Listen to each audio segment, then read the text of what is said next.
Hello everyone, and today we're gonna read some fanfictions about Five Nights at Freddy's.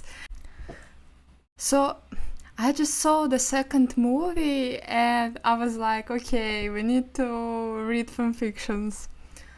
First one that we got here is Michael Afton, Mike Schmidt. I knew after the movie there are gonna be many fanfictions about this pairing. So, the name of this fanfic, what was the plan? Mike gets kidnapped by Michael and they given in their desires that neither knew they had. I'm sorry, my English is really bad, so if I'm gonna be very dumb, I'm sorry. Let's read the warnings. So, plot with plot, porn without plot, and fraudage, hand jobs, bandage, kidnapping, duct tape. What is a duct tape? Okay. Biting blood. So it's just a normal, regular fanfiction. The first thing Mike recognized when he came to was a slow, steady dripping of water somewhere in the room. And the second was an unbearable soreness in his arms, like he fell asleep on them and they lost all blood flow during the night. He tried to yawn and stretch, but found he could do neither. Startled, he tried to bolt up from his bed, but thought he was already up. Panic set in as his eyes darted down to his body and then all around the room. He was not in his bed. His hands were bound behind his back to the chair and he had duct tape stuck to his mouth. It was hard to breathe just through his nose. He decided to take another glance around his room. The place was crumbed. Shelves to the ceiling surrounded him on the three sides. Of course, where else could he be than fucking Freddy's? He did his best to strain to see behind him. Maybe there would be a sharp object of some sort to cut himself loose and escape this hellhole for the first time now. The door opened loudly without any warning. Mike lost balance, startled by the sudden noise, and started falling backwards, only for a newcomer to quickly catch the falling chair by the top rail. Mike slowly turned his head, his hands straining and his heart beating wildly in his chest. Who he saw didn't surprise him at all, but it made his stomach churn. Careful, wouldn't want to break open that head of yours just yet. A wide and nervous smile stretched across Michael Afton's face. It didn't reach his eyes, they were darting all around Mike's horrified expression, drinking it in. Mike instinctually went to kick at him, but stopped at the last moment. Michael righted the chair and took a few steps back, leaning on the work desk behind him. He stared at Mike with a smug grin, and he returned it in kind with his best hateful glare. Michael was clearly proud of himself and admiring his work. Mike could see in his face that he was having the time of his life. I bet he was. The only comforting thought at the moment was the knowledge that Abby was being watched by Jeremiah. Is it the night guard from the second Fnaf? Mike had to pick up an extra shift, which caused him to work late, and he guessed that's what made him such an easy target. You should really check your back seats more often. You never know who might be hiding back there, Michael said mockingly, earning an exasperated laugh. I did a lot of thinking this past few months, he continued, nodding to himself. What does she see in you? What is so special about a guy like you that she would turn against our father and all that he raised us to be and do? Michael pushed himself off the desk and lazily approached Mike, who gritted his teeth with rage at the thought of being so easily grabbed by such a maniac. On TikTok there's a lot of videos about Mike and Michael, and actually with these videos I found out about this pairing. Because in games, Michael Afton and Mike Schmidt is the same guy. I mean, he gave a short exasperated life. When you think about it, it's all your fault, isn't it? The look in his eyes was completely deranged, and Mike felt a surge of fear. If you hadn't met her, she would still be doing what she was supposed to do. He was getting louder and closer. If I can just get rid of you, Michael yelped in pain as Mike hit his target, kicking him square in the groin. Not with the force he'd want, but enough to have the crazy lunatic take a stumble back and fall to his knees. Mike grunted as he tried to kick more at his face but couldn't reach any more.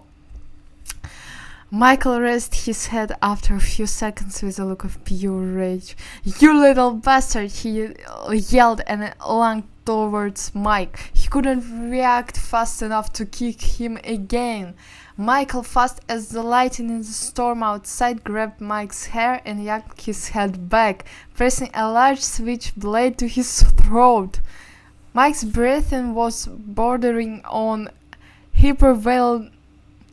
hyperventilating, the duct tape ballooning out and sinking into his mouth again as he tried to gain more air, but to no avail. He looked up into the crazed, wide-eyed stare of Michael, often his face twisted in a grimace of pain and anger. "You think you're so fucking tough, huh?" He spat, pressing the knife into Mike's throat enough to draw out a little trickle of blood. Mike whined and tried to suppress his urge to struggle, glaring defiantly up into Michael's eyes. Michael was bent over him now, one knee placed between his legs on the chair. "Let me tell you something, Schmidt. You better be on your best behavior, otherwise your sister's gonna have to contact you through a fast talker." He could feel Michael's breath on his face, feel his heat from his body almost pressing up on him, and sadly, horrifyingly, Mike could feel that he was doing something for him. What is it? The realization that blood was slowly making its way into his cheeks and between his legs was perhaps the scariest part of this whole ordeal so far. He heard Michael laugh. "What, feeling scared? For a second I thought you had some fight in you, but you're just the same coward that clutched at his little sister while the machines approached." He withdrew the knife for a bit, and Mike let out a sound of relief before he had to suck in another sharp breath. Michael tightened his grip on the hair, forcing Mike to look at him again. Mike tried his hardest not to reach too much, trying to look tough and nonplussed by what was happening. He looked into Michael's eyes with the same glare as before, but Michael was not smiling anymore. Shit, did he notice? Michael was studying Mike's face, his eyes narrowed and focused as he readjusted his position on the chair. He moved his knee in the same way again, this time with purpose. Mike gritted his teeth and strained against his restraints, his eyes darting anywhere but Michael's face. "Could this be the reason she's so obsessed with you?" Michael leaned in to whisper into Mike's ear, sending shivers down his spine. Fuck, this really wasn't good. Mike shut his eyes from the embarrassment, his face burning. That was so humiliating, and worst of all, he knew that if he makes it out and the three of them cross paths again, Michael would tell all about this to Vanessa. How her potential boyfriend popped a boner when being threatened by by her brother. The physical danger he was in was no match for that prospect. His eyes shot open again in surprise as he felt Michael's breath hit his taped mouth. His face was inches away from Mike's, and he had this look of determination in his crystal blue eyes. It made Mike let out a shaky, nervous breath. In the next moment, Michael closed the distance, planting a kiss straight on his lips. Why does it happen? Michael, are you into him too? I don't understand. I bet with her it wasn't as exciting, huh? Then he paused and studied Mike's expression a bit. Surely not. He let out a loud, mocking laugh. Don't tell me you haven't ever kissed her yet. Oh, that is so good. Mike growled in frustration, tried to shake Michael off,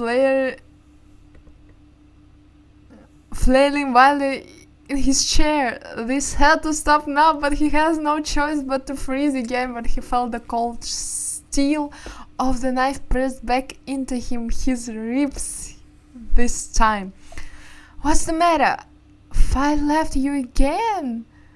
Michael chuckled and readjusted his position on the chair. He sat down on it opposite Mike, trapping both his legs under his own. He was a really skinny guy, probably far weaker than Mike, but there wasn't much Mike could do to get him off of him now.